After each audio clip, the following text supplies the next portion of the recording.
Hello there viewers, welcome back to Graham for Glory. It's been a little while and I apologise for that, but it's back for you here today. The Road to Glory series with Danny Graham continues, and we kick things off today with some contract purchasing. I mean, it's always a highlight, and I thought I'd show you. You can see lots of bronze gold contracts, what I mean is shiny ones. When I meant bronzed gold contracts, which is very confusing in the context of FIFA. Yeah, and then it was left to do a few other bits and pieces. Thinking about a kit change, thinking about maybe a stadium change. Eventually just decided no, although I did at least thought about it for a little bit. This was the team then we tried to find a game with in this game. We had a little change around, but Danny Graham was to remain up top. Trying to keep him involved is becoming difficult because he's not very, but essentially for what I found out in these upper divisions, he's just not that good really. But this was a team that I thought we were going to face. Was it going to happen? Wasn't it going to happen? I waited for some time. It doesn't happen, it turns out, so we have to search again. But you can see from the side, it's not completely good. I think that's probably fair to say at this point. There's some good players in there,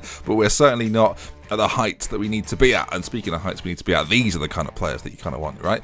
Martial up there with Gabriel Jesus and Willian. You've got Bakayoko, Lingard and Herrera. They're the Christmas or the Footmas version, I think it is. Valencia, Van Dijk, Bailly.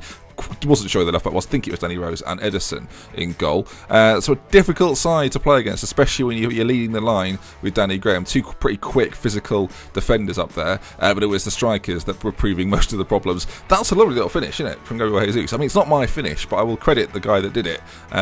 Yeah, annoying, and he does the storage dance, which feels wrong. Jesus again then plays in Lingard, and we are 28 minutes in, and I'm 2-0 down. And we've seen from the series, I don't go down too often, but when I do it often happens in quick succession. And it went from bad to worse. Jesse Lingard again, 2 goals in 10 minutes, I think it was, and 3-0. Not good. And he does that dancing, which I've got to say, that is an irritating celebration to be a part of. So Danny Graham's only contribution so far was to do the kickoffs, but he plays in Dele Alli here, who you saw from the kickoff. Speedy Gonzalez, Dele Alli, gets us back in the game. So at 3-1, as we approach half-time, I'm not too disheartened. Him and Danny Graham linking up fantastically, and say Dele Alli getting the goal. Well worth the investment we put in all those episodes ago. But no, it wasn't to last all too long. A save from Adrian forced the feet of Gabriel Jesus, and there's not really much you can do about rebounds on FIFA. It's almost as if the game wants there to be rebounds. The celebrations were getting worse as they continued, and Jesse Lingard getting another goal didn't make it any better. In fact, I dare say, viewers, and this is probably fair, made it worse, and then pulls out the dance again, which I'm getting all too familiar with at this stage. So it's 5-1, and was it time to mount the comeback? Well, maybe. Bartra on 75 gets the goal. 3 remaining, 15 minutes to do it in. Was it going to be possible? But taking a look at this Bartra goal, I mean, considering he's a centre-back, he's not scored too many for me this series. In fact, that's probably his first goal. But a left-footed volley, bending away from the goalkeeper. I dare say, viewers, the Jesus one was good, but for me, that is goal of the game. And I think that's as was once a phrase in the office, that's the real quiz.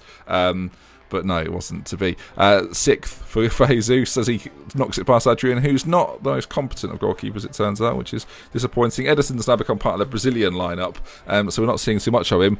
And just when you think this game's had everything, Danny Graham pops one in the top corner. So clearly doesn't hold me back. But I think if you'd have watched the entire match, you would see that Danny Graham being Danny Graham has caused me 1 or 2 issues. But that's how it ended then. 6-3. We've got plenty of coins in the bank, but a bit of a demolition job, really, as we go into our next game. Of course, we don't get to buy a player, and then I come across to this other team and realise, oh god, there's things to be done, contracts to be applied, injuries across the board as well. So it was sort of a bit of a, well, what team should we go with? Because of some of the injury problems, I thought, right, we'll play with this team again, not use any injury cards or the like, and just see how we go.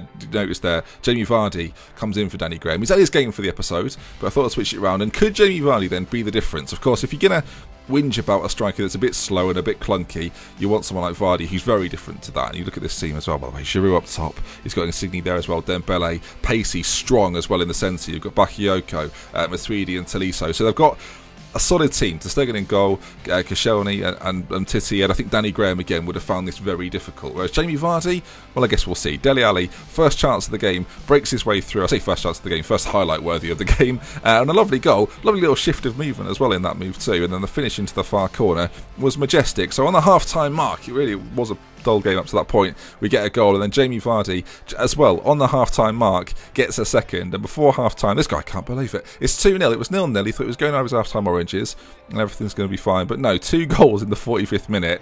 It seems physically impossible, doesn't it, viewers? But no, this is FIFA. You can see from the stats there, 93% pass accuracy for me, so I was playing much better, and the other guy hadn't had a shot. until the 80th minute, when first chance of the game really, Olivier Giroud bottles his way through and pulls off quite the finish. It was a special card, so I guess he's more capable of that than the original version or the basic gold version. But yeah, decent finish. And just when you thought this game was easy, as it was at half time, Tolisso goes through and makes it 2-2. So far, 6-3 defeat, and I'll call it what it is, viewers, an absolute bottle job from me, and the game ends 2-2. A disaster, I think it's fair to say. We need the players. We're getting some good coins, but we need the players, and if you'd have paused the match stats, you'd have seen I was pretty dominant and didn't make them pay, which is never good. Of course, we get a few little bits and pieces just for playing the game these days. Some bronze contracts, which is at some point I might actually use, and it was time then to finally change things up. Injury-free with this team. So after applying a few contracts and making sure the team was fit and good to go, we went back into another game with our Serie A combination with our Dutch boys as well. You can see Van Persie up top there with Icardi, and eventually we get a game against a guest, which I always think is interesting. When you play against two people, there's positives and minuses. If they're good, then it's a real challenge. If they're not, it's a problem. And I was interested, this guy's chemistry, not 100, and you'd expect in these divisions that it would be. Mbappe up top through the middle, who I know to be a very good player in the game, but up against two people, then how would I do?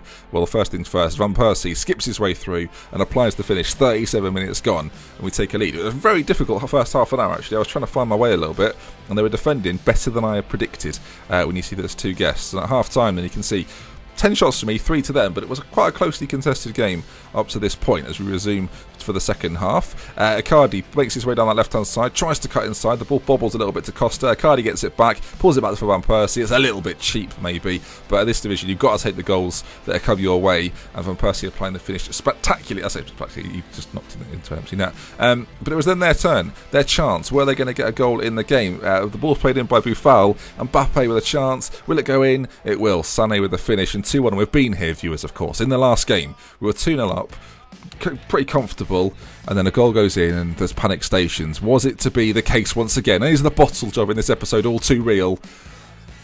No, it ended. Luckily for me, I left a little pause there and everything. 2-1 win. You can see 27-4-8 is the record now.